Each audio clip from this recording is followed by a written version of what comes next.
정성이요. 엄마는 평생 뭘 해도 항상 그래요. 맨날 거지처럼 살던 버릇 못 버리고. 가족 생각해서 한 일인데. 좀 놔보세요. 뭐든지 엄마가 한다고 들이대면 좋아요. 쌀자루를 두고 밀고 당기는 순간 제국은 갑작스럽게 찢어진 쌀자루 때문에 균형을 잃었습니다. 그리고 그 반동으로 제국의 손바닥이 장영자의 뺨을 강하게 쳤습니다. 하! 장영자는 비틀거리며 한 손으로 뺨을 감쌌습니다. 그날 밤 장영자는 흩어진 쌀을 하나하나 주워 담았습니다. 울면서 말이죠. 며칠 뒤 제국과 은별은 등기우편을 받았습니다. 전재산 기부 의사에 대한 생전 유언 공증 확인서. 귀하에게는 어떠한 유산도 상속되지 않음을 밝힙니다. 안녕하세요, 여러분. 오늘 사연 시작하기 전에 구독과 좋아요 한 번씩 눌러주세요. 무료니까 부담 없이 눌러주시면 됩니다. 그리고 영상 보시면서 여러분의 생각도 댓글로 남겨주세요. 그럼 지금 시작하겠습니다. 서울 외곽주택가의 이른 아침, 시계 바늘이 새벽 5시 반을 가리킬 때면 장영자는 어김없이 눈을 뜹니다. 74의 나이에도 몸은 정확한 시계처럼 움직이죠. 이불을 개고 세수를 마친 뒤 부엌으로 향하는 발걸음이 습관처럼 자연스럽습니다. 24평짜리 전셋집은 아들 제국과 며느리 은별, 그리고 장영자 이렇게 셋이 살기엔 조금 비좁습니다. 하지만 장영자에게는 이 공간이 소중합니다. 아들과 함께 살 수 있다는 것만으로도 감사한 일이니까요. 부엌에서 가장 먼저 하는 일은 쌀 씻기입니다. 찬물에 쌀알들이 동동 떠오르는 모습을 보며 장영자는 오늘도 묵묵히 하루를 시작합니다. 밥솥에 물을 맞춰 넣고 가스레인지에 국물용 멸치를 우려내죠. 이 모든 과정이 너무나 자연스럽습니다. 아들 얼굴 보기 힘들었지만 이 집에 함께 사는 것만으로도 난 복받은 거지. 장영자는 속으로 생각합니다. 제국이 대학 다닐 때, 군대 갈 때, 바쁜 직장 생활로 집에 얼굴 비추기 어려웠던 그 시절들을 떠올리면서요. 외아들이라 더욱 귀했던 제국이었지만 성인이 된 후로는 점점 멀어져만 갔습니다. 오늘은 뭘 해줄까? 냉장고 문을 열며 장영자는 혼잣말을 합니다. 시금치나물, 콩나물 무침, 멸치볶음. 어제 만들어둔 밑반찬들이 정갈하게 담긴 통들을 보면서도 뭔가 부족한 것 같습니다. 제국이 고기 반찬을 좋아한다는 걸 알기 때문이죠. 제국이 어렸을 때는 어떤 음식을 해줘도 맛있다고 했었습니다. 특히 장영자가 끓여주는 김치찌개를 제일 좋아했죠. 하지만 언제부턴가 제국의 입맛이 까다로워졌습니다. 결혼하고 나서 더욱 그랬죠. 시장에 다녀와야겠다고 생각하며 앞치마를 두르는데 복도에서 발소리가 들립니다. 제국이 세수하러 나오는 소리입니다. 장영자는 소리 없이 미소를 지으며 된장찌개 냄비를 가스레인지에 올립니다. 엄마, 벌써 일어나셨어요? 제국이 부엌 앞을 지나가며 말합니다. 인사라기보다는 그냥 지나가는 말투입니다. 예전에는 엄마 안녕히 주무셨어요? 라고 다정하게 인사했던 아들이었는데 언제부턴가 말투가 건조해졌습니다. 응, 시장 좀 다녀올게.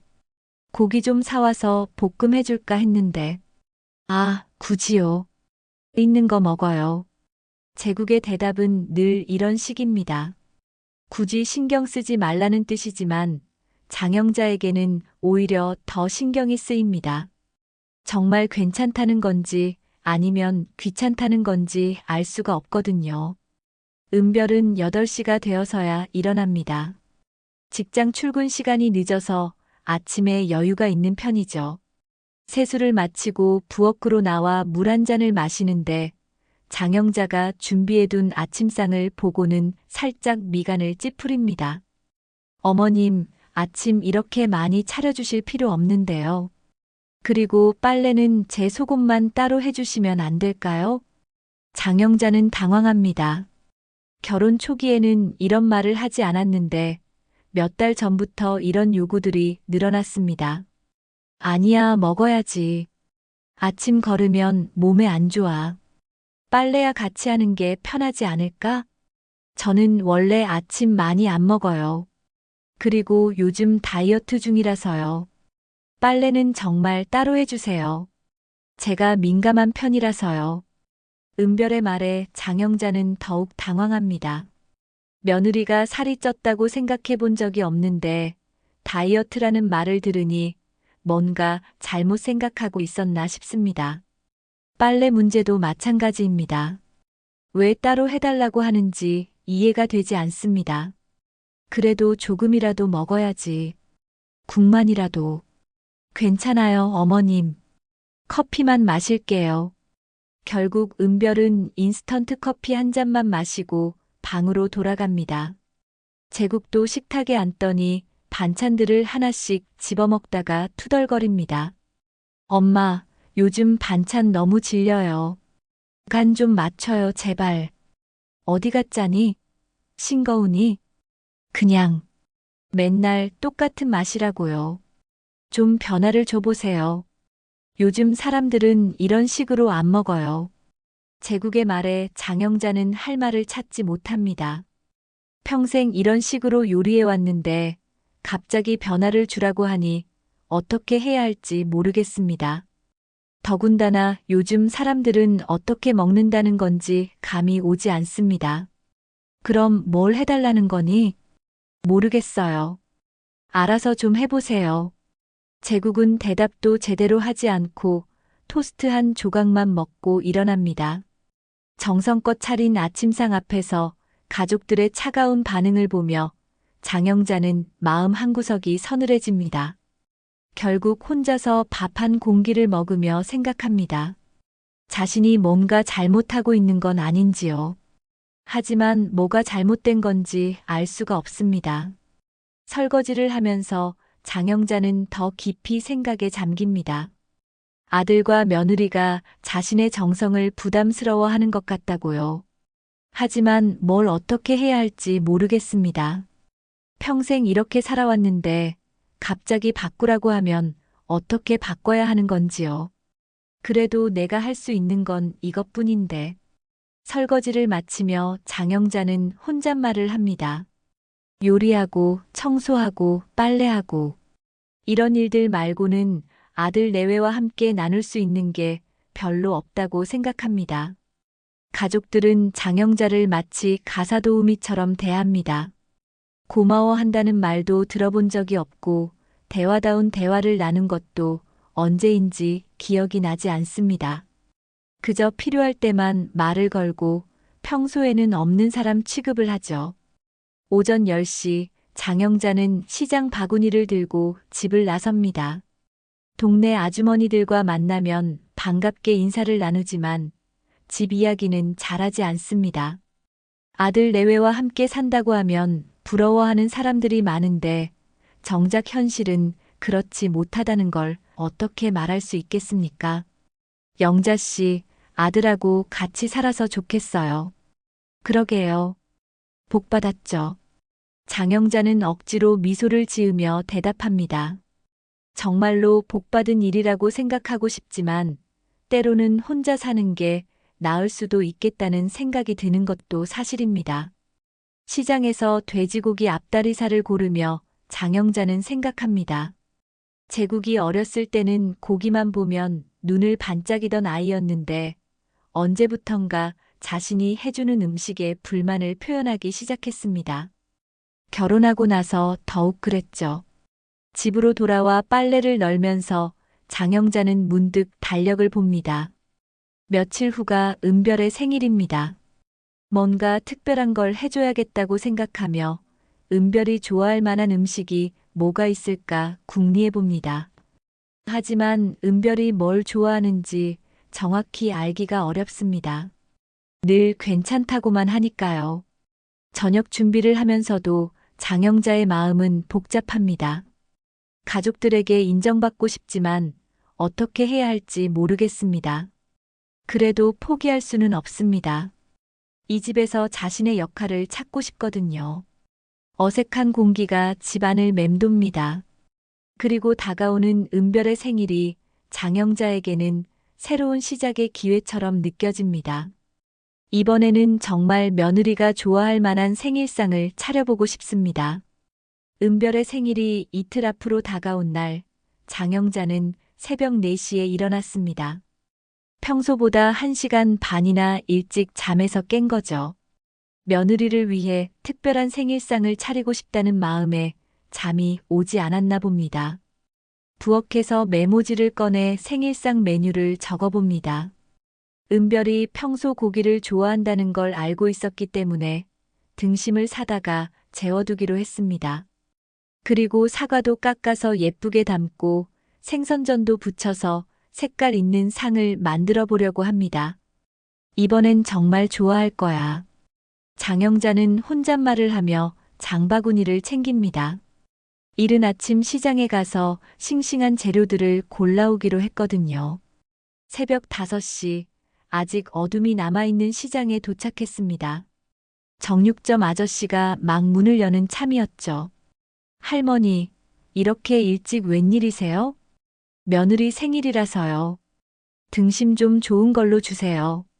아, 그래요? 며느리분이 복 받으셨네. 이거 어때요? 오늘 아침에 들어온 거라 싱싱해요. 장영자는 등심을 고르며 마음이 설렙니다. 며느리가 맛있게 먹는 모습을 상상하니 기분이 좋아집니다. 조금 비싸긴 하지만 생일이니까 괜찮다고 생각했죠.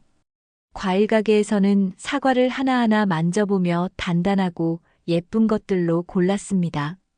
생선 가게에서는 도미 한 마리를 사서 전을 부칠 계획이었고요. 집으로 돌아와 장영자는 본격적인 준비에 들어갔습니다. 등심은 배, 양파, 마늘을 갈아서 만든 양념에 재워두었습니다. 최소 하루는 재워야 맛이 잘 배거든요. 사과는 깎아서 소금물에 담가두고 도미는 비늘을 벗기고 내장을 제거한 뒤 깨끗이 씻어두었습니다. 오전 10시쯤 제국이 일어나 부엌을 지나가다가 냄새를 맡더니 말했습니다. 엄마, 뭔가 하고 있네요? 은별이 생일 때문인가? 응, 맞아. 좀 특별하게 해주려고. 그래요? 그런데 너무 간단하게 하지는 마세요. 은별이가 회사 사람들한테 자랑할 수 있을 정도로 해야죠. 제국의 말에 장영자는 조금 부담스럽긴 했지만 며느리를 위해서라면 더 신경 써야겠다고 생각했습니다. 점심시간이 되어 은별이 일어났습니다. 부엌에서 나는 냄새를 맡더니 궁금해합니다. 어머님, 뭔가 준비하고 계시네요? 은별아, 내 생일이니까 맛있는 거 해주려고. 아, 그래요? 기대할게요. 어떤 거 하실 건데요? 은별의 눈에는 기대감이 담겨 있었습니다. 장영자는 더욱 열심히 준비해야겠다고 마음먹었죠. 등심도 사다가 재워뒀고 생선전도 부치고 사과도 깎아놓을 거야. 오, 좋네요. 그런데 탕이나 찜 같은 것도 있으면 좋을 텐데요.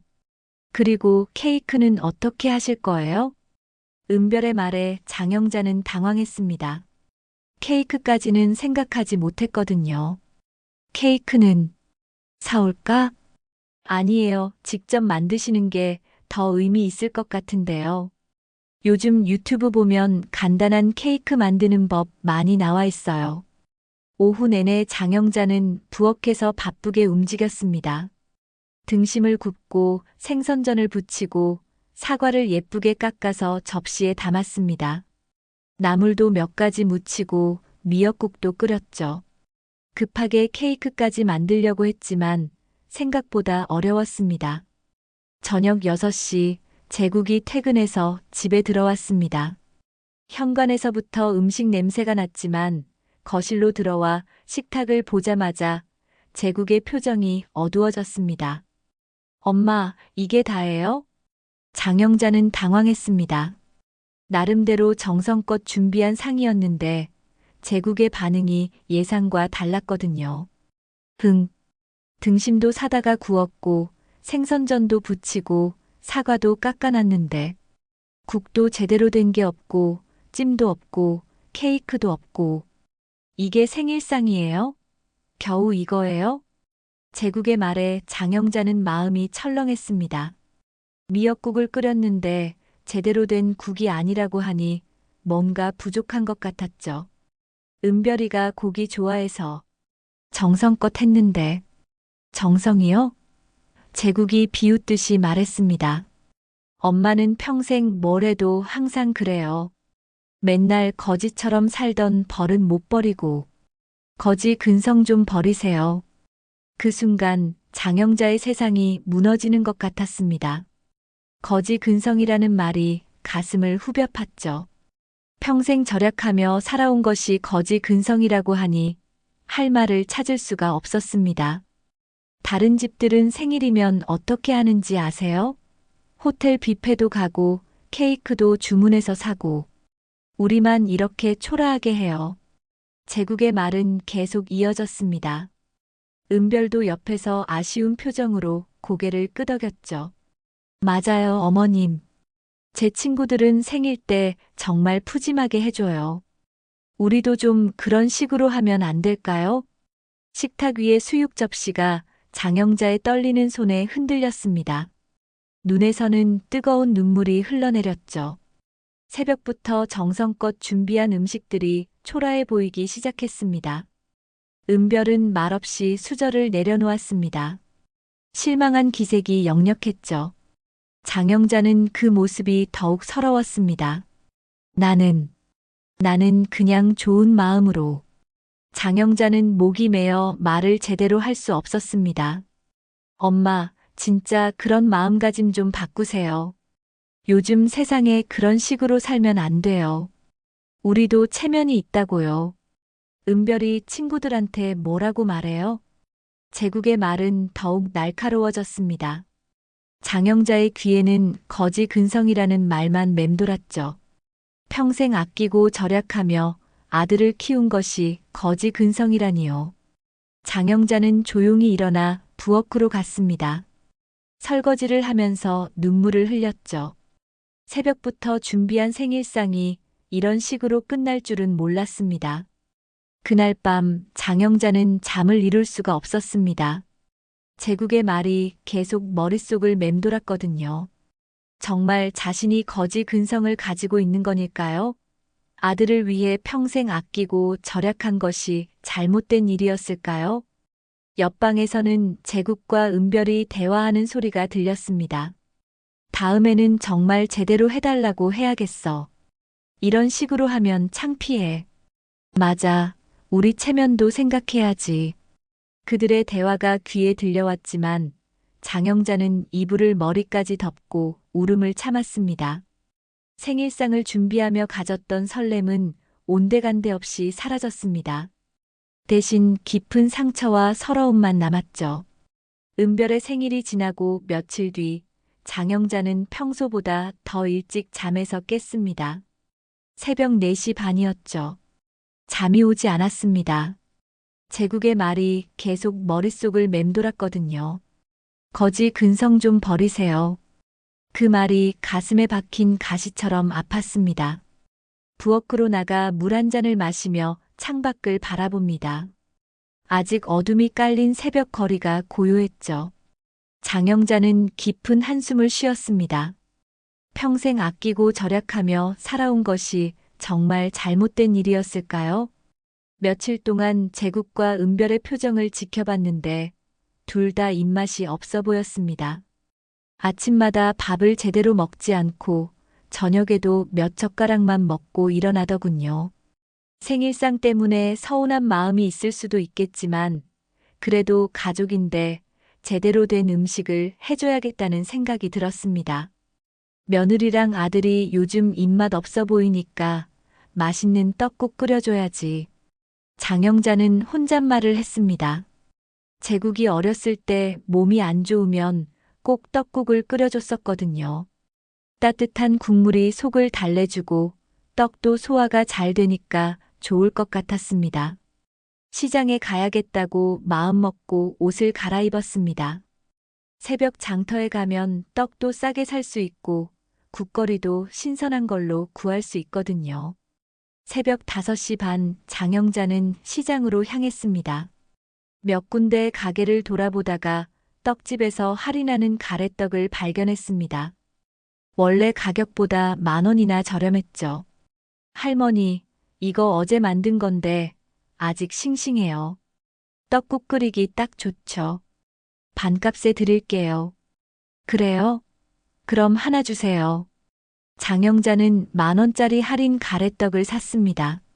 평생 이런 식으로 알뜰하게 장을 봐왔는데 이게 거지 근성이라는 말을 들으니 마음이 복잡했습니다. 하지만 습관이란 쉽게 바뀌지 않는 법이죠. 정육점에서는 사골도 조금 샀습니다.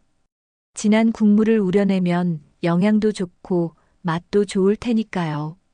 파와 마늘, 생강도 추가로 샀습니다. 집으로 돌아와 사골을 큰 냄비에 넣고 찬물을 부어 끓이기 시작했습니다. 최소 2시간은 끓여야 진한 국물이 나오거든요. 가래떡은 찬물에 담가 놓고 파는 송송 썰어 놓았습니다. 오전 내내 부엌에서 국물 우리는 냄새가 집안에 퍼졌습니다. 구수하고 따뜻한 냄새였죠. 장영자는 가끔 국물을 떠서 맛을 보며 간을 맞췄습니다. 8시쯤 제국이 일어나 세수를 하고 나왔습니다. 부엌에서 나는 냄새를 맡더니 말했죠. 엄마, 뭔가 끓이고 있네요? 응, 떡국 끓이고 있어. 너희 둘 다 요즘 입맛 없어 보여서. 아, 굳이 그럴 필요 없는데. 우리 괜찮아요. 제국의 대답은 여전히 시큰둥했습니다. 하지만 장영자는 포기하지 않았습니다. 가족이 제대로 먹지 않는 것을 그냥 두고 볼 수는 없었거든요. 점심시간이 되어 은별도 일어났습니다. 부엌으로 나와 커피를 타며 말했죠. 어머님, 무슨 냄새가 이렇게 좋게 나요? 떡국 끓이고 있어. 너희 요즘 밥 제대로 안 먹는 것 같아서. 아, 그렇구나. 감사해요. 은별의 반응은 제국보다는 나았지만 그래도 썩 반가워하는 것 같지는 않았습니다. 오후 2시쯤 제국이 냉장고에서 뭔가를 꺼내려다가 바닥에 놓여진 떡 포장지를 발견했습니다. 할인 스티커가 붙어 있는 것을 본 거죠. 엄마, 이게 뭐예요? 아, 떡국 끓이려고 산 가래떡이야. 제국이 포장지를 자세히 보더니 얼굴이 일그러졌습니다. 엄마, 이걸 또 샀어요? 할인하는 거 또 샀네. 지금 쌀도 얼마나 많은데 떡까지 사와서 뭐해요? 떡국 하려고. 너 어렸을 때 몸이 안 좋으면 해줬잖니. 따뜻한 국물이 좋을 것 같아서. 아, 제발. 그런 추억 그만 꺼내요. 지금 누가 그런 거 원해요? 우리가 환자예요? 제국의 목소리가 점점 높아졌습니다. 장영자는 미간을 찌푸렸죠. 쌓여있던 서러움이 조금씩 올라오기 시작했습니다. 그럼 뭘 해달라는 거야? 너희가 밥도 제대로 안 먹고. 그게 아니라요. 엄마는 맨날 그런 식이라니까요. 할인하는 거, 싼 거만 찾고. 좀 제대로 된 걸로 사세요. 이게 뭐가 잘못됐다는 거니? 나는 평생 이렇게 살아왔어. 너 키우느라고. 장영자의 목소리도 높아졌습니다. 제국은 더욱 짜증을 냈죠. 그러니까 그게 문제라는 거예요. 엄마, 그 거지 같은 버릇 좀 고치세요. 우리 창피해 죽겠어요. 거지 같은 버릇이라는 말에 장영자는 가슴이 철렁했습니다. 며칠 전 거지 근성이라는 말에 이어 또다시 거지라는 단어를 들으니 견디기 어려웠죠. 은별은 멀찍이 서서 말없이 이 광경을 바라보고 있었습니다. 끼어들지도 않고 말리지도 않았죠. 그냥 구경꾼처럼 서 있을 뿐이었습니다. 장영자는 은별의 그런 모습이 더욱 서러웠습니다. 며느리라도 한마디 해주면 좋을 텐데 아무 말도 하지 않으니 외롭기만 했죠. 은별아, 너는 어떻게 생각하니? 장영자가 은별을 향해 물었지만 은별은 고개만 살짝 돌릴 뿐 대답하지 않았습니다. 오히려 제국 편에 서는 것 같은 눈빛이었죠. 제국이 다시 말했습니다. 엄마, 정말 이제 그만하세요. 우리가 창피해요. 은별이 친구들한테 시어머니가 할인 떡 사다가 떡국 끓인다고 말하면 어떻게 생각하겠어요? 내가 뭘 잘못했다는 거니? 가족 생각해서 한 일인데 전부 다 잘못됐어요. 엄마가 하는 모든 게 촌스럽고 구식이고 정말 창피해요. 제국의 말에 장영자는 가슴이 먹먹해졌습니다. 자신이 하는 모든 것이 잘못되었다는 식으로 말하니 어떻게 받아들여야 할지 모르겠었죠. 그때 제국이 떡 포장지를 들어 올리더니 화를 내며 말했습니다. 이런 식으로 살면 안 된다니까요. 맨날 할인하는 거 싼 거만. 진짜 속상해 죽겠어요. 장영자도 더 이상 참을 수 없었습니다. 그럼 내가 어떻게 살라는 거야? 평생 이렇게 살아왔는데. 바꾸라고요. 요즘 세상에 맞게 살라고요. 둘의 목소리가 점점 높아졌습니다. 은별은 여전히 아무 말 하지 않고 서 있었죠. 그날 저녁 장영자는 혼자 앉아 생각에 잠겼습니다. 정말 자신이 모든 걸 잘못하고 있는 걸까요? 평생 살아온 방식이 잘못된 거닐까요? 제국과 은별은 거실에서 텔레비전을 보고 있었습니다. 가끔 웃음소리가 들렸지만 장영자와는 전혀 상관없는 일이었죠. 부엌에 혼자 앉아 장영자는 아직 끓고 있는 떡국을 바라봤습니다. 몇 시간 동안 정성껏 끓인 국물이었지만 이제는 아무도 먹지 않을 것 같았습니다. 내가 정말 거지 같은 버릇을 가지고 있는 건가? 장영자는 혼잣말을 했습니다. 하지만 평생 이렇게 살아왔는데 갑자기 바꾸라고 하면 어떻게 바꿔야 하는 건지 모르겠습니다. 밤이 깊어갈수록 장영자의 마음도 더욱 무거워졌습니다. 가족들 사이에서 자신의 자리가 점점 줄어드는 것 같았거든요. 존재감은 사라지고 불편함만 남는 것 같았습니다. 그리고 마음 한구석에서는 분노가 조금씩 자라고 있었습니다. 평생 가족을 위해 희생해온 것에 대한 인정은 받지 못하고 오히려 비난만 받는 현실이 억울했거든요. 뒤엉킨 감정들이 복잡하게 얽혀 있었습니다. 그날 밤부터 장영자와 제국 사이에는 말로 표현할 수 없는 긴장감이 흘렀습니다. 아침 식탁에서도 저녁 시간에도 서로 눈을 마주치지 않으려 했죠. 은별은 여전히 중간에서 아무 말도 하지 않았습니다. 며칠이 지나고 장영자는 다시 시장을 가야 했습니다. 집에 쌀이 떨어져 가고 있었거든요. 하지만 이번에는 마음이 무거웠습니다. 또 할인하는 걸 사면 제국이 뭐라고 할지 뻔했으니까요. 새벽 6시 장영자는 시장으로 향했습니다. 평소보다 늦은 시간이었지만 마음을 정리할 시간이 필요했거든요. 쌀가게 앞에 서서 한참을 망설였습니다. 할머니, 어서 오세요. 오늘은 좀 늦으시네요? 쌀 좀 사야 하는데. 아, 마침 좋은 게 들어왔어요. 이거 어때요? 조금 비싸긴 하지만 품질이 좋아요. 장영자는 가격표를 보고 깜짝 놀랐습니다. 평소에 사던 쌀보다 2배나 비쌌거든요. 하지만 제국의 말이 머릿속을 맴돌았습니다. 제대로 된 걸로 사세요. 좀 비싸네요. 그래도 맛은 확실해요. 한번 드셔보세요. 장영자는 한참을 고민했습니다. 평생 절약해온 습관을 하루아침에 바꾸기는 어려웠거든요. 하지만 제국이 또 뭐라고 할 생각을 하니 마음이 무거웠습니다. 결국 비싼 쌀 한 포를 샀습니다. 장바구니에 담고 나니 마음이 복잡했죠. 이게 정말 옳은 일인지 확신이 서지 않았습니다. 집으로 돌아와 쌀자루를 부엌에 놓는데 마침 제국이 세수하러 나왔습니다. 쌀자루를 보더니 물었죠. 엄마, 쌀 샀어요? 떨어져 가서. 제국이 쌀자루를 자세히 보더니 고개를 끄덕였습니다.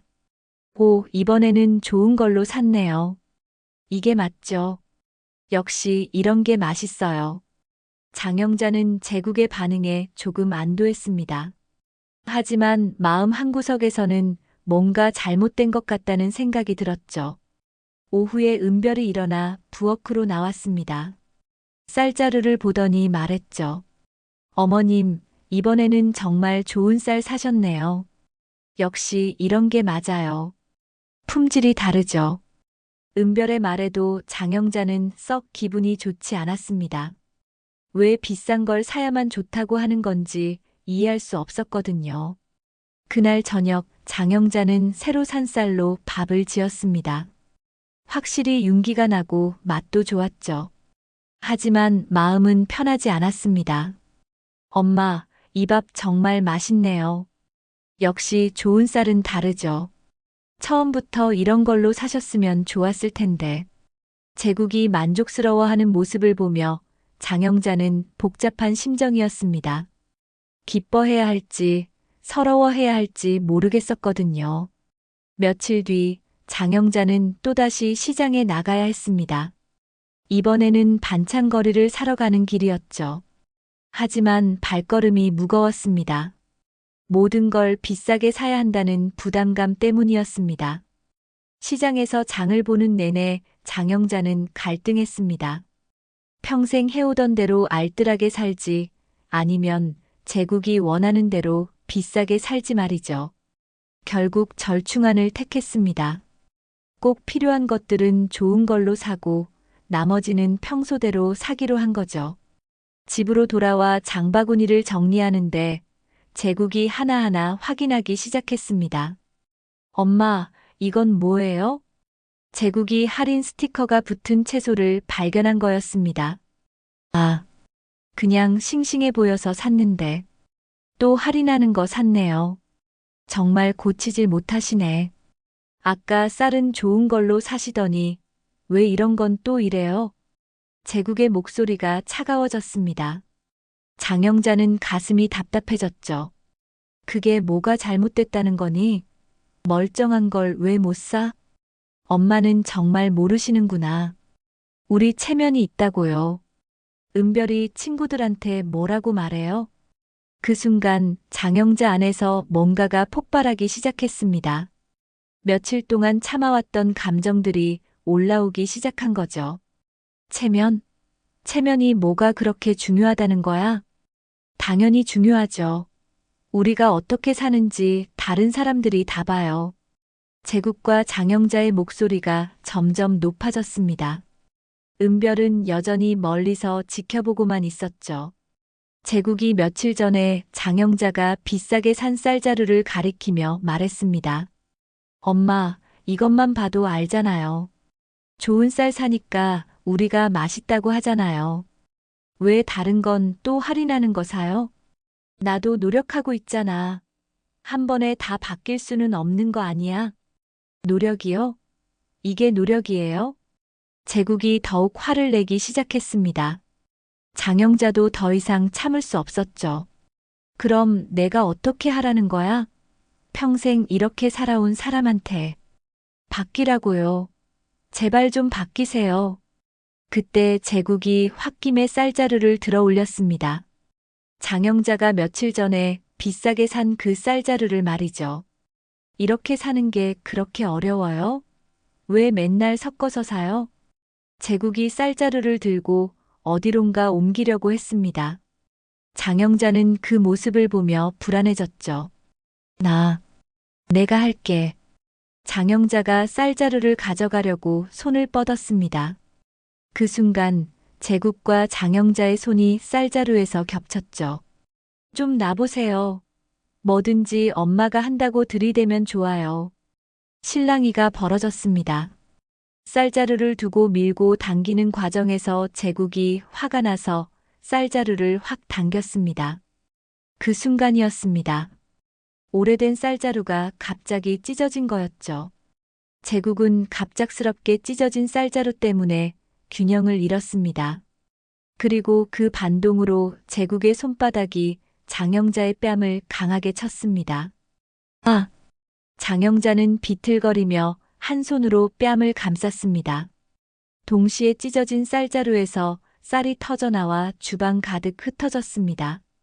정적이 흘렀습니다. 장영자는 그대로 바닥에 주저앉았죠. 뺨이 화끈거리고 눈에서는 뜨거운 눈물이 흘러내렸습니다. 제국은 자신의 손바닥을 바라보며 당황했습니다. 하지만 사과하지는 않았죠. 오히려 짜증스러운 표정을 지었습니다. 에이, 진짜. 제국은 그 말만 남기고 자신의 방으로 들어갔습니다. 은별은 놀라며 뒷걸음질 쳤지만 역시 아무 말도 하지 않고 제국을 따라 사라졌습니다. 부엌에는 장영자 혼자 남았습니다. 흩어진 쌀과 함께 말이죠. 바닥에 앉은 장영자는 흩어진 쌀알들을 바라봤습니다. 며칠 전 제국이 원해서 비싸게 산 그 쌀들이 바닥에 뒹굴고 있었죠. 마치 자신의 인생처럼 말입니다. 뺨을 만져보니 아직도 뜨겁고 아팠습니다. 아들의 손바닥 자국이 남아있을 것 같았죠. 하지만 그보다 더 아픈 건 마음이었습니다. 사과 한마디도. 장영자는 중얼거렸습니다. 아무리 실수였다고 해도 엄마 얼굴을 쳤으면 미안하다는 말 한마디는 해야 하는 거 아닌가요? 하지만 제국은 짜증만 내고 사라졌습니다. 그날 밤 장영자는 흩어진 쌀을 하나하나 주워 담았습니다. 울면서 말이죠. 그날 밤 장영자는 한 알한 알쌀을 주워 담으며 눈물을 흘렸습니다. 뺨은 아직도 화끈거렸고 마음은 더욱 아팠죠. 제국의 방에서는 은별과 대화하는 소리가 들렸지만 사과하러 나오지는 않았습니다. 새벽 2시가 되어서야 장영자는 간신히 마지막 쌀알을 주워 담을 수 있었습니다. 손목이 아팠고 무릎도 시렸죠. 하지만 그것보다 마음이 더 아팠습니다. 그날 밤은 깊게 잠들지 못했습니다. 자꾸만 뺨을 맞던 그 순간이 떠올랐거든요. 제국의 손바닥이 자신의 뺨을 치던 그 느낌이 생생하게 남아 있었습니다. 다음 날 아침 장영자는 평소보다 1시간이나 늦게 일어났습니다. 거울을 보니 뺨에 희미한 붉은 자국이 남아 있었죠. 화장으로 가려보려 했지만 완전히 숨겨지지는 않았습니다. 그 자국을 보며 어제 일이 꿈이 아니었다는 걸 다시 한번 깨달았습니다. 부엌으로 나가 아침 준비를 하는데 제국이 세수하러 나왔습니다. 장영자와 눈이 마주쳤지만 제국은 고개를 돌려버렸죠. 마치 아무 일도 없었던 것처럼 말입니다. 엄마. 제국이 뭔가 말하려는 것 같았습니다. 장영자는 가슴이 두근거렸죠. 혹시 사과하려는 건 아닐까 하는 기대감이 들었거든요. 하지만 제국은 결국 아무 말도 하지 않고 세수만 하고 자신의 방으로 들어갔습니다.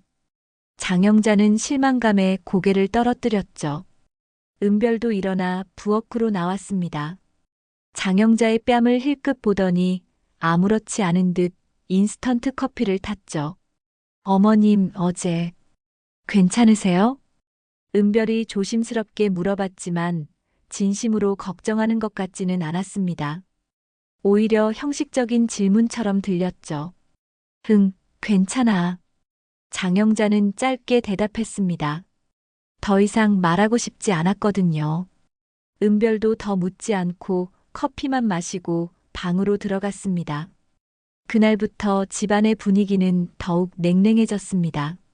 제국은 장영자와 말을 섞지 않았고 은별도 마찬가지였죠. 식사 시간에도 서로 눈을 마주치지 않으려 했습니다. 마치 장영자가 투명인간이 된 것 같았죠.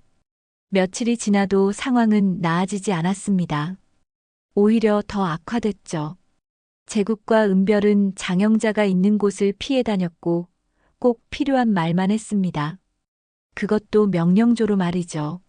엄마, 빨래 다 됐으면 개서 놔주세요. 어머님, 저희 방 청소는 안 하셔도 돼요.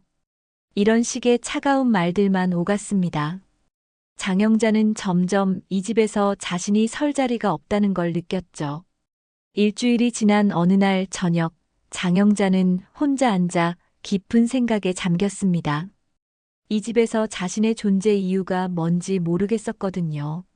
가사일을 해도 고마워하지 않고 음식을 해줘도 불만만 늘어놓고 이제는 말도 섞지 않으니 정말 남남보다 못한 사이가 된 것 같았습니다. 거실에서는 제국과 은별이 텔레비전을 보며 웃고 있었습니다. 장영자 없이도 얼마나 편해 보이는지 모릅니다. 마치 장영자가 없어야 이 집이 평화로운 것처럼 보였죠. 그날 밤 장영자는 중요한 결심을 했습니다. 이 집을 떠나기로 말이죠. 더 이상 이런 식으로 살 수는 없었거든요. 새벽 2시 장영자는 조용히 일어나 짐을 싸기 시작했습니다. 큰 캐리어에 이불, 옷까지, 그리고 몇 장의 사진을 넣었죠. 제국이 어렸을 때 찍은 사진들이었습니다. 웃고 있는 제국의 모습을 보니 눈물이 났습니다. 하나하나 짐을 챙기면서 장영자는 눈물을 흘렸습니다. 정말 이 집을 떠나야 하는 건지 마지막까지 망설여졌거든요. 하지만 달리 방법이 없어 보였습니다. 앞치마도 조심스럽게 접어 넣었습니다. 그 앞치마를 두르고 얼마나 많은 음식을 해줬는지 모릅니다. 하지만 이제는 필요 없어 보였죠. 아무도 고마워하지 않는 음식을 만들 이유가 없었으니까요. 새벽 4시 장영자는 마지막으로 집안을 둘러봤습니다. 20년 넘게 살았던 이 집에서의 추억들이 주마등처럼 스쳐 지나갔죠. 제국이 어렸을 때 아팠을 때 간병했던 기억, 대학 입학했을 때 축하해줬던 기억, 결혼식 준비하느라 바빴던 기억들. 캐리어를 끌고 현관으로 향했습니다. 문을 열기 전 마지막으로 제국의 방을 바라봤습니다. 혹시 나와서 말리지 않을까 하는 마음이 있었지만 조용하기만 했죠. 그래, 내가 나가면 되지. 장영자는 혼잣말을 하며 조용히 현관문을 열었습니다. 새벽 공기가 차갑게 스며들었죠. 마지막으로 이 집을 돌아봤지만 아무도 나오지 않았습니다. 사실 장영자에게는 갈 곳이 있었습니다. 몇 달 전에 혼자 살 집을 알아봐 두었거든요. 제국과 은별의 눈치가 보여서 말하지 않았지만 작은 원룸을 계약해 놓은 상태였습니다. 언젠가는 이런 날이 올 것 같다는 예감이 있었던 거죠. 택시를 타고 새로운 집으로 향하면서 장영자는 창밖을 바라봤습니다.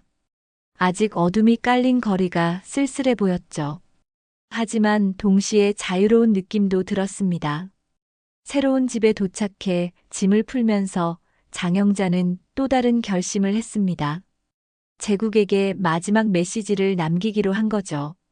그냥 사라지는 것보다는 자신의 마음을 확실히 전하고 싶었거든요.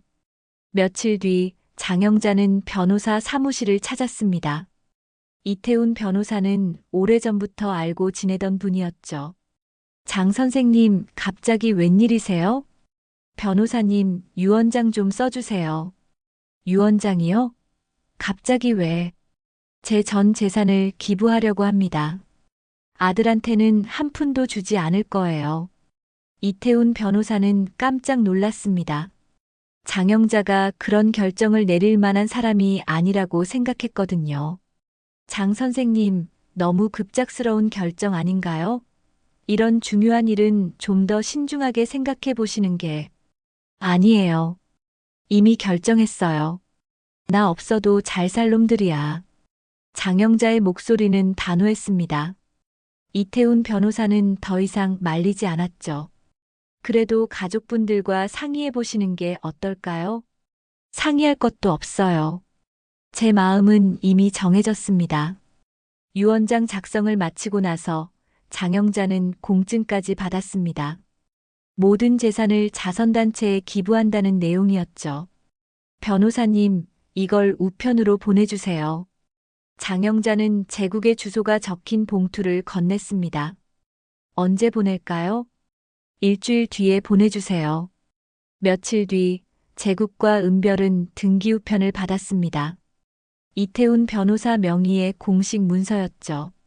제국이 봉투를 뜯어 내용을 확인하는 순간 얼굴이 하얗게 변했습니다. 전 재산 기부 의사에 대한 생전 유언 공증 확인서. 귀하에게는 어떠한 유산도 상속되지 않음을 밝힙니다. 은별도 그 내용을 보고 충격받았습니다. 이게 뭐야? 어머님이 이런 걸 왜? 제국은 서류를 들고 멍하니 앉아 있었습니다. 어머니가 재산이 있다는 것도 처음 알았거든요.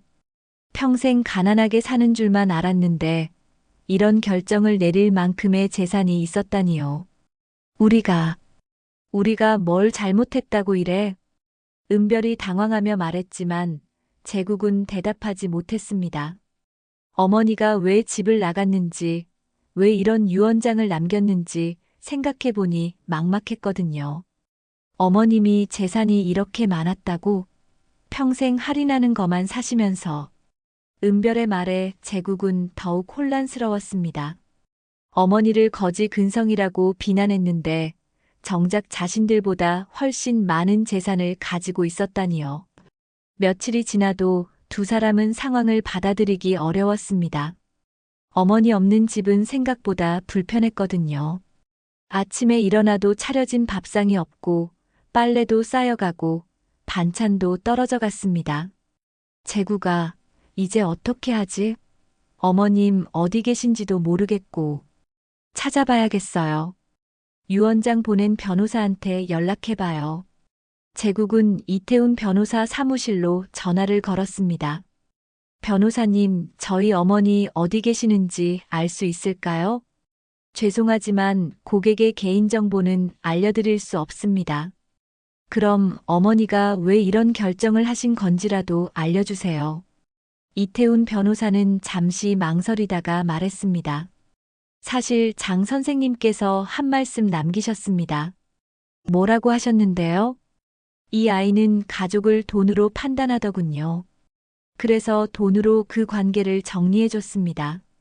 제국은 그 말을 듣고 말문이 막혔습니다.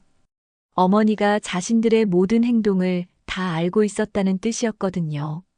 전화를 끊고 나서 제국은 은별에게 어머니의 말을 전했습니다. 가족을 돈으로 판단한다고? 우리가 언제?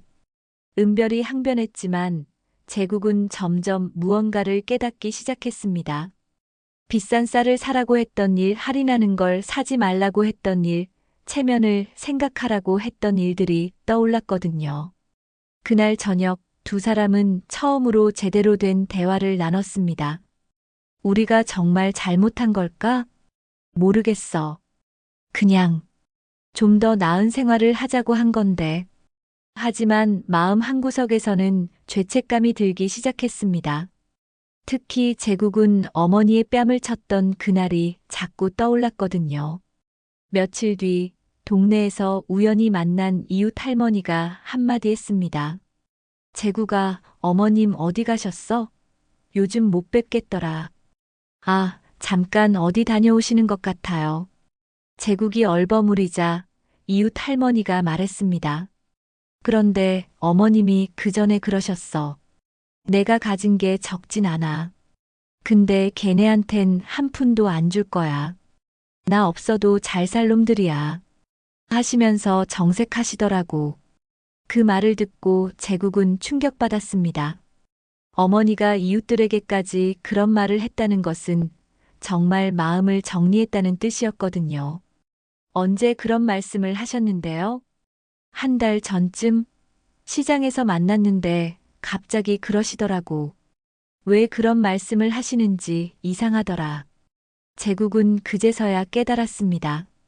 어머니가 이런 일을 계획적으로 준비해왔다는 것을요. 갑작스럽게 집을 나간 게 아니라 오랫동안 고민하고 결정한 일이었던 거죠.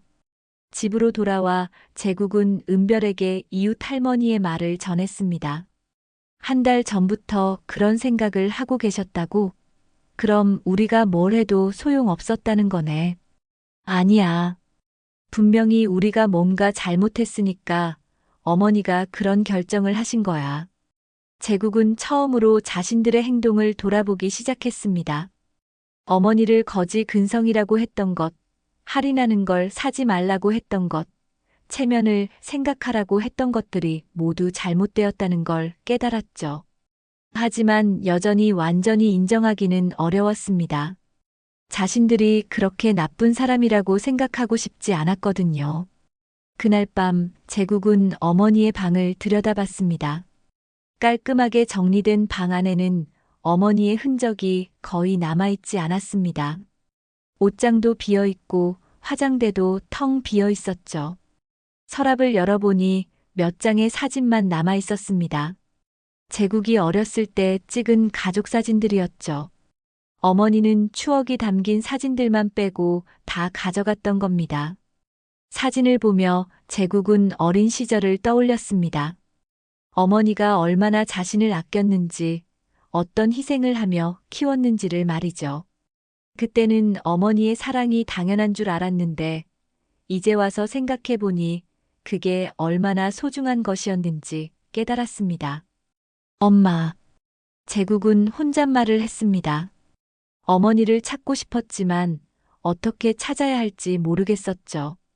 더군다나 찾는다고 해도 어머니가 용서해 줄지 확신이 서지 않았습니다.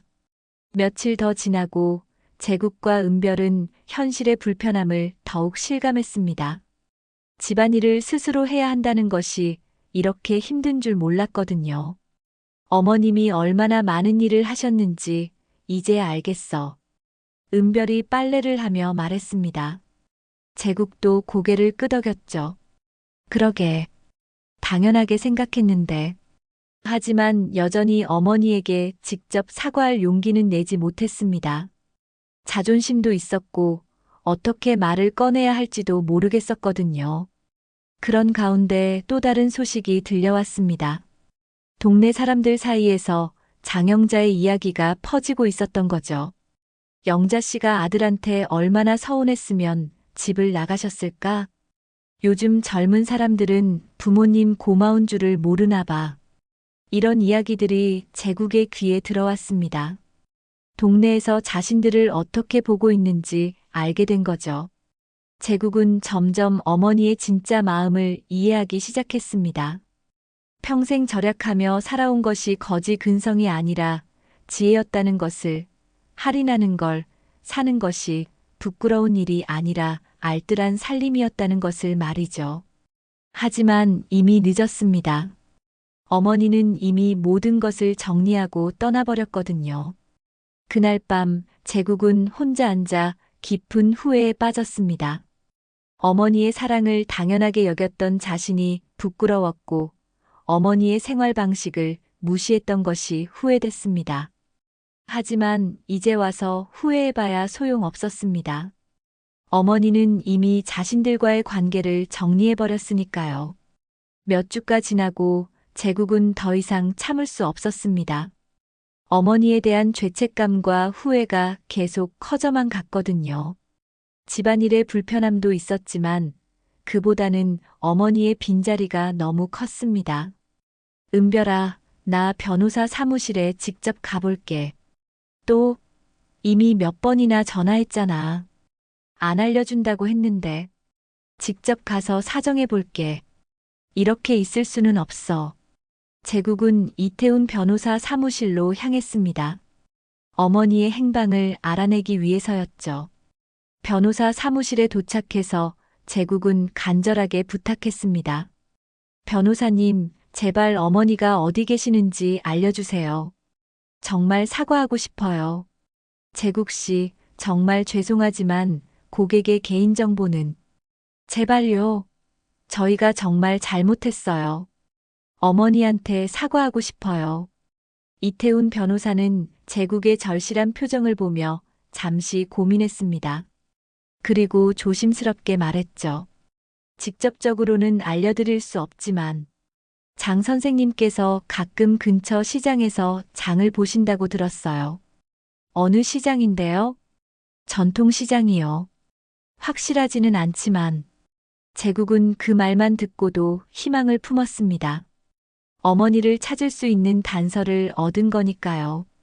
변호사님, 그런데 유 원장을 철회할 수는 없을까요? 본인이 직접 오셔야 가능합니다.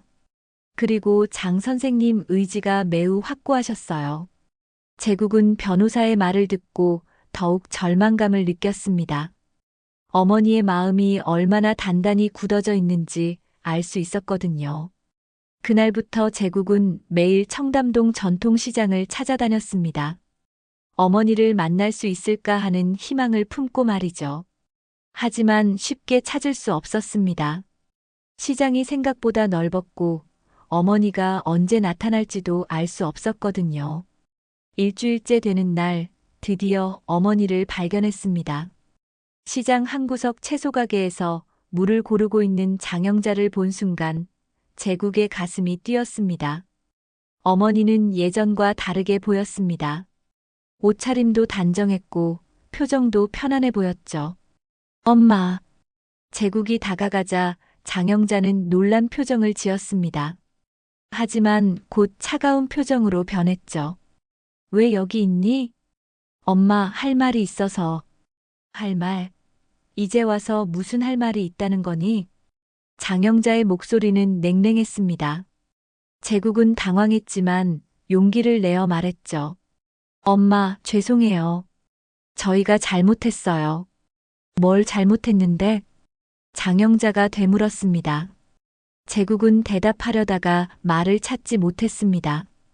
구체적으로 뭘 잘못했는지 설명하기가 어려웠거든요. 그냥 전반적으로 잘못했어요. 전반적으로? 장영자가 비웃듯이 말했습니다. 그런 식으로 사과하러 왔니? 제국은 어머니의 차가운 반응에 당황했습니다. 사과하면 용서해 줄 줄 알았는데 전혀 그렇지 않았거든요. 엄마, 그럼 뭐라고 해야 해요? 저희가 뭘 잘못했는지 정확히 말해주세요. 내가 왜 너한테 설명해야 하니? 내가 스스로 깨달아야지. 장영자는 고른 물을 봉지에 담으며 말했습니다. 제국은 급하게 어머니 앞을 막아섰죠. 엄마, 제발 집으로 돌아와요. 어머니 없으니까 너무 불편해요. 그 순간 장영자의 눈에 분노가 치솟았습니다. 불편해서 나한테 돌아오라고 하는 거야? 그게 아니라. 그래, 바로 그거야. 너는 나를 편의용품으로밖에 안 봐. 불편하면 쓰고 편하면 무시하고. 장영자의 말에 제국은 할 말을 잃었습니다. 어머니가 정확히 자신의 마음을 꿰뚫어 보고 있었거든요. 엄마, 정말 그런 게 아니에요. 저희가 어머니를 그렇게 생각한 적 없어요. 없어? 그럼 내가 거지 근성이라고 한 건 뭐야? 체면 생각하라고 한 건 뭐고? 제국은 대답할 수 없었습니다. 어머니가 모든 걸 기억하고 있었거든요. 그리고 너는 나한테 손을 올렸어. 그것도 사과 한마디 없이. 그건 실수였어요. 실수? 장영자가 냉소적으로 웃었습니다. 실수라면 그 자리에서 사과했어야지. 며칠이 지나도록 모른 척했잖아. 제국은 점점 작아졌습니다. 어머니의 말이 모두 맞았거든요. 엄마, 정말 미안해요. 그때 제가 정신없어서. 정신없어서? 그게 변명이 되니? 아무리 화가 나도 부모한테 손 올리는 게 어디 있어? 장영자는 더 이상 대화하고 싶지 않다는 듯 돌아서려 했습니다. 제국은 다급하게 말했죠. 엄마, 그럼 유 원장도 철회해 주세요. 저희가 정말 잘못했다니까요. 그 말을 듣고 장영자는 돌아봤습니다. 하지만 표정은 더욱 차가워졌죠. 역시 돈 때문에 온 거구나. 그게 아니에요. 그럼 뭐야? 유 원장 이야기는 왜 꺼내? 제국은 대답하지 못했습니다. 정말로 돈 때문이 아니라고 말하고 싶었지만 실제로는 그 부분도 신경 쓰이는 게 사실이었거든요. 나는 이미 결정했어. 너희한테는 한 푼도 안 줄 거야. 왜요? 저희가 가족이잖아요. 가족? 장영자가 다시 비웃었습니다. 가족이 서로한테 거지 근성이라고 해. 가족이 체면 때문에 창피하다고 해. 제국은 점점 궁지에 몰렸습니다. 어머니의 말에 반박할 여지가 없었거든요. 엄마, 그럼 어떻게 해야 용서해 주실 거예요? 용서. 장영자가 깊은 한숨을 쉬었습니다. 너는 아직도 모르는구나. 뭘 모른다는 거예요? 용서받으려면 진짜로 뭘 잘못했는지 알아야 해. 그런데 너는 아직도 모르잖아. 장영자는 그 말을 남기고 시장을 떠났습니다. 제국은 그 자리에 서서 어머니의 뒷모습을 바라볼 수밖에 없었죠. 집으로 돌아와 제국은 은별에게 어머니와의 만남을 얘기했습니다. 어떻게 됐어? 안 돼. 완전히 마음을 닫으셨어. 그럼 이제 어떻게 하지? 제국은 대답하지 못했습니다. 어머니를 설득하는 것이 생각보다 훨씬 어려웠거든요. 유원장도 철회 안 해주신다고? 오히려 돈 때문에 왔다고 화내시더라. 은별은 한숨을 쉬었습니다. 점점 상황이 나빠지고 있었거든요. 그날 밤 제국은 어머니의 말을 곱씹어 봤습니다. 진짜로 뭘 잘못했는지 알아야 한다는 말이 계속 머릿속을 맴돌았죠. 하지만 여전히 명확한 답을 찾지 못했습니다. 어머니가 원하는 것이 정확히 무엇인지 알 수 없었거든요. 은별아, 어머니가 뭘 원하는 걸까? 모르겠어. 사과도 안 받아주시고. 두 사람은 막막했습니다. 이대로 가다가는 정말로 어머니와 영영 등져야 할지도 모르겠다는 생각이 들었거든요. 몇 달이 흘렀습니다. 제국과 은별의 삶은 완전히 나락으로 떨어졌습니다. 은별이 임신한 것을 알게 된 것은 어머니가 집을 나간 지 2달 후였죠. 여보, 나 임신한 것 같아. 처음에는 기뻤지만 곧 절망이 찾아왔습니다. 아이를 키울 돈이 없었거든요. 제국은 스트레스가 쌓여 회사에서 실수를 연발했습니다. 그러던 어느 날 친한 동료 민수에게 푸념을 했죠. 민수야, 어머니가 너무 까다로우셔서 집을 나가셨어. 맨날 거지 근성이라고 잔소리하시고 할인하는 것만 사시고. 정말 견딜 수 없었거든. 민수는 놀란 표정을 지었습니다. 어머님을 내보낸 거야? 그래도 어머니신데. 아니야, 너는 몰라. 정말 답답하셨어. 하지만 며칠 뒤 제국이 믿었던 민수가 다른 동료들에게 이 이야기를 퍼뜨렸습니다. 야, 제국이 그거 알아? 어머니를 집에서 쫓아냈대. 뭐라고? 설마. 진짜야. 본인이 직접 말했어. 어머니가 거지 근성이 있다고 하면서. 소문은 삽시간에 회사 전체로 퍼졌습니다. 제국이가 어머니한테 그랬다고? 믿을 수 없어. 어떻게 부모한테 그럴 수 있지? 나 같으면 그런 어머니께 평생 효도하면서 살겠다. 음식 해주시고 빨래 해주시는 어머니가 계시다는 게 얼마나 복인데. 맞아. 요즘 시대에 그런 어머니 어디서 찾아? 정말 미친 거 아니야? 내 어머니도 그렇게 해주셨으면 좋겠다. 제국이는 정말 배은망덕한 놈이네. 동료들의 시선이 차가워졌습니다. 제국이 지나가면 수군거리는 소리가 들렸죠. 저런 놈이 회사 일을 제대로 할까? 부모도 제대로 모시지 못하는 사람이 동료를 믿을 수 있겠어? 상사까지 이 소문을 들었습니다. 제국 씨, 사실이에요? 어머님을 집에서 내보내셨다고? 그게 사정이 복잡해서 가족도 제대로 챙기지 못하는 사람이 회사 일을 제대로 할 수 있을까요? 회사로서는 신뢰하기 어렵겠는데요. 결국 제국은 구조조정 명단에 올랐습니다. 제국 씨, 죄송하지만 이번 구조조정에서 제외되기 어려울 것 같습니다. 왜요? 제가 뭘 잘못했나요? 인성 문제입니다. 어머님을 제대로 모시지 못하는 사람을 회사에서 신뢰할 수 없어요. 해고 통보를 받고 집으로 돌아온 제국은 절망했습니다. 은별아, 나 잘렸어. 뭐라고? 어떻게 해? 애 낳을 돈도 없는데. 몇 달 뒤 아들이 태어났지만 현실은 더욱 참혹했습니다. 산후조리원비도 감당할 수 없어서 은별은 집에서 출산 후 바로 퇴원해야 했죠. 출산 후 은별은 극심한 통증에 시달렸습니다. 아, 너무 아파. 이렇게 아픈 줄 몰랐어. 괜찮아? 진통제 먹을까? 돈 아까워. 참을게.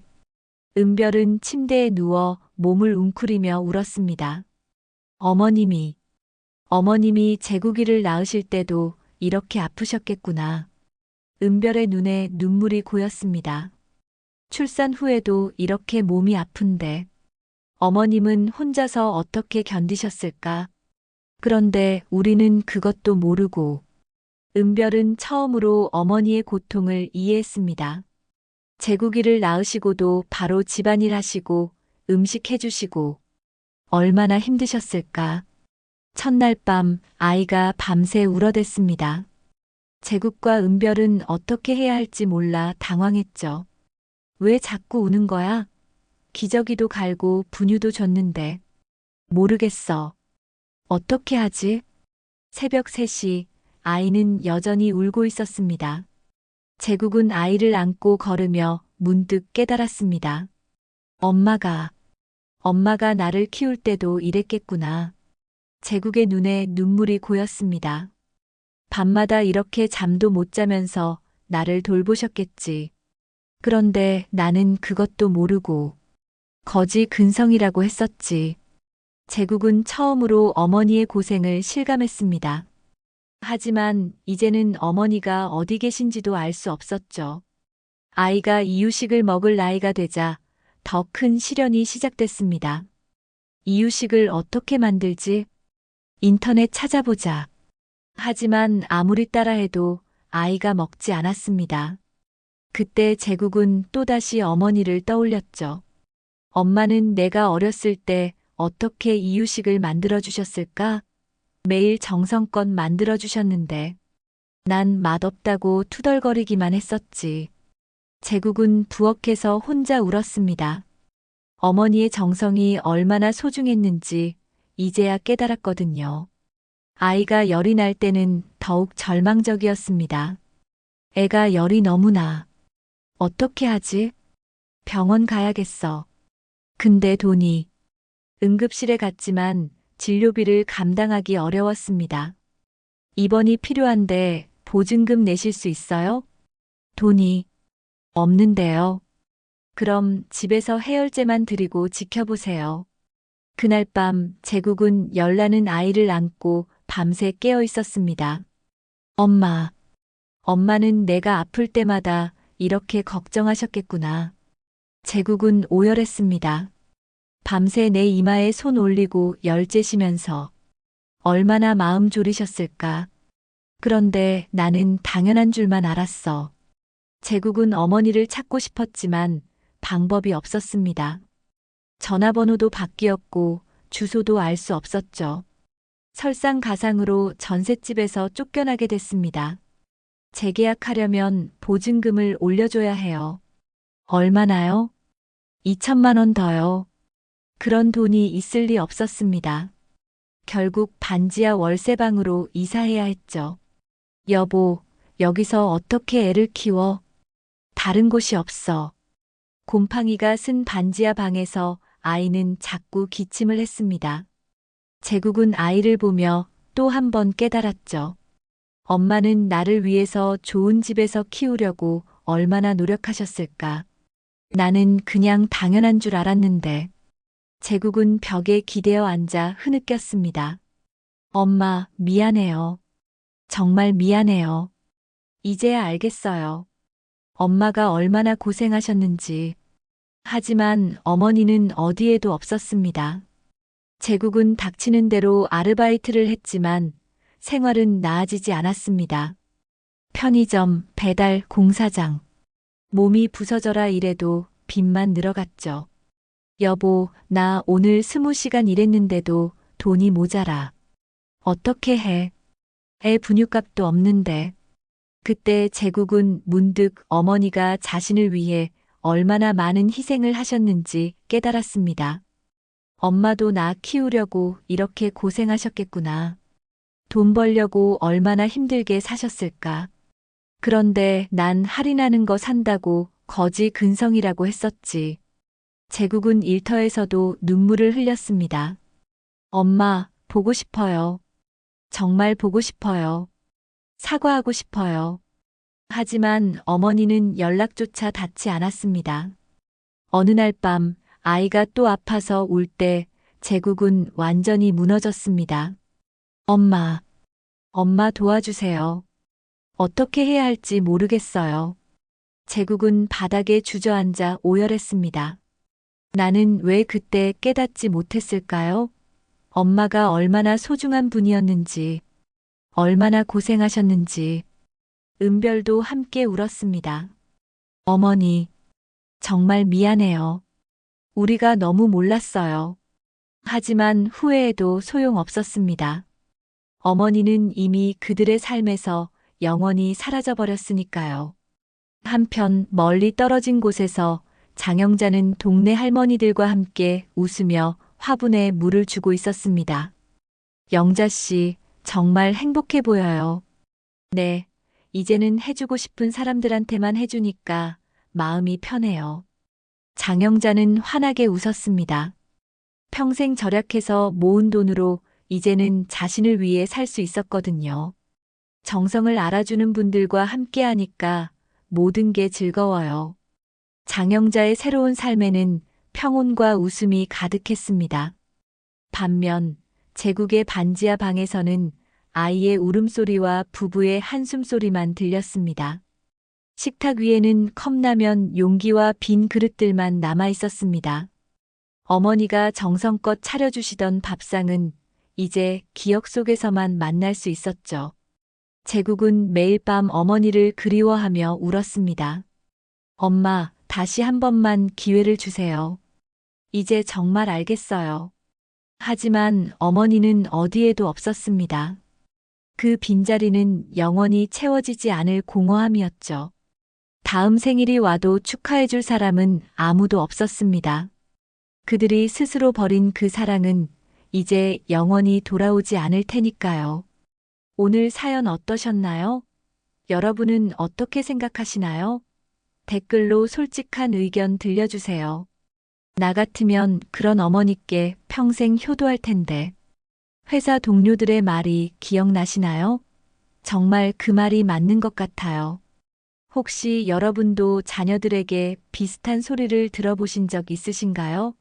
아니면 주변에 이런 자녀들을 보신 적이 있으신가요? 오늘 영상이 공감되셨다면 구독과 좋아요 꼭 눌러주세요. 무료잖아요. 그리고 주변 분들께 공유도 부탁드려요. 다음에도 더 좋은 이야기로 찾아뵐게요. 감사합니다.